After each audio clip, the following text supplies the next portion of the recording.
ರಾಹುಲ್ ಮತ್ತು ಕಾರ್ತಿಕ್ ಕಾಡಿನ ಮಧ್ಯದಲ್ಲಿದ್ದ ಹಳೆಯ ದೇವಾಲಯವನ್ನ ಕಂಡುಹಿಡಿದ್ರು. ಆದರೆ ಅದರ ಬಾಗಿಲು ತೆರೆಯುತ್ತಿದ್ದಂತೆಯೇ ಶಾಪ ಎಚ್ಚರಗೊಂಡಿತು.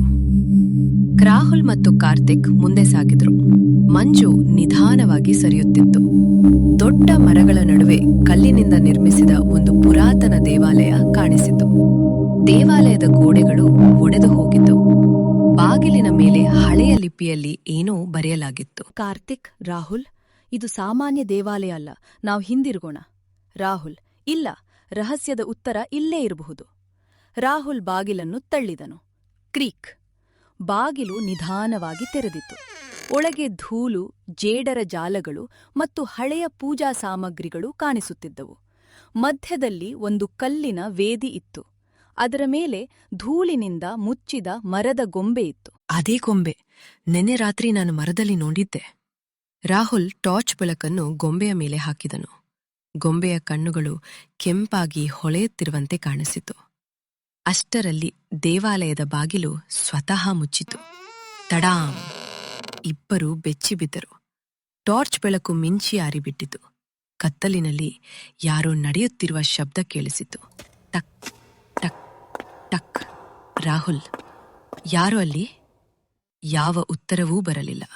ಹಠಾತ್ತನೆ ಮಗುವಿನ ಅಳುವ ಶಬ್ದ ದೇವಾಲಯದೊಳಗೆ ಪ್ರತಿಧ್ವನಿಸಿತು. ಅಮ್ಮ, ನನ್ನನ್ನು ಇಲ್ಲಿ ಬಿಡಬೇಡ. ಕಾರ್ತಿಕ್ ರಾಹುಲ್ನ ಕೈ ಬಿಗಿಯಾಗಿ ಹಿಡಿದನು. ಕಾರ್ತಿಕ್, ನನಗೆ ಇಲ್ಲಿ ಇರಲು ಆಗಲ್ಲ. ರಾಹುಲ್ ಧೈರ್ಯ ಮಾಡಿಕೊಂಡು ವೇದಿಯ ಹತ್ತಿರ ಹೋದನು. ಅಲ್ಲಿ ಒಂದು ಹಳೆಯ ತಾಮ್ರದ ಪೆಟ್ಟಿಗೆ ಇತ್ತು. ಅದನ್ನು ತೆರೆದಾಗ ಒಳಗೆ ಹಳೆಯ ಪತ್ರಗಳು ಮತ್ತು ಒಂದು ಕಪ್ಪು ದಾರ ಸಿಕ್ಕಿತು. ಒಂದು ಪತ್ರದಲ್ಲಿ ಬರೆಯಲಾಗಿತ್ತು, ಈ ದೇವಾಲಯದ ಶಾಪವನ್ನು ಮುರಿಯಲು ಸತ್ಯವನ್ನು ಹೊರತೆಗೆದಿರಬೇಕು. ರಾಹುಲ್ ಪತ್ರವನ್ನು ಓದುತ್ತಿದ್ದಂತೆ ದೇವಾಲಯದ ಗೋಡೆಗಳ ಮೇಲೆ ವಿಚಿತ್ರ ನೆರಳುಗಳು ಕಾಣಿಸಿಕೊಳ್ಳಲು ಆರಂಭಿಸಿದವು. ಒಂದು ನೆರಳು ನಿಧಾನವಾಗಿ ಅವರ ಕಡೆ ನಡೆಯುತ್ತಿತ್ತು. ಕಾರ್ತಿಕ್, ರಾಹುಲ್, ಹಿಂದೆ ನೋಡು.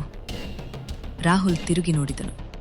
ಬಿಳಿ ಬಟ್ಟೆ ಧರಿಸಿದ ಒಂದು ಆಕೃತಿ ಕೆಲವೇ ಅಡಿ ದೂರದಲ್ಲಿ ನಿಂತಿತ್ತು. ಅದರ ಮುಖ ಸ್ಪಷ್ಟವಾಗಿ ಕಾಣುತ್ತಿರಲಿಲ್ಲ. ಆ ಧ್ವನಿ, ನನ್ನನ್ನು ಏಕೆ ಎಬ್ಬಿಸಿದ್ದೀರಿ? ಇಬ್ಬರು ಬಾಗಿಲಿನ ಕಡೆ ಓಡಿದ್ರು. ಆದರೆ ಬಾಗಿಲು ತೆರೆಯುತ್ತಿರಲಿಲ್ಲ. ಗಾಳಿ ಜೋರಾಗಿ ಬೀಸತೊಡಗಿತು. ಗೊಂಬೆ ನೆಲದಿಂದ ಸ್ವಲ್ಪ ಮೇಲಕ್ಕೆ ಇದ್ದಂತೆ ಕಾಣಿಸಿತು.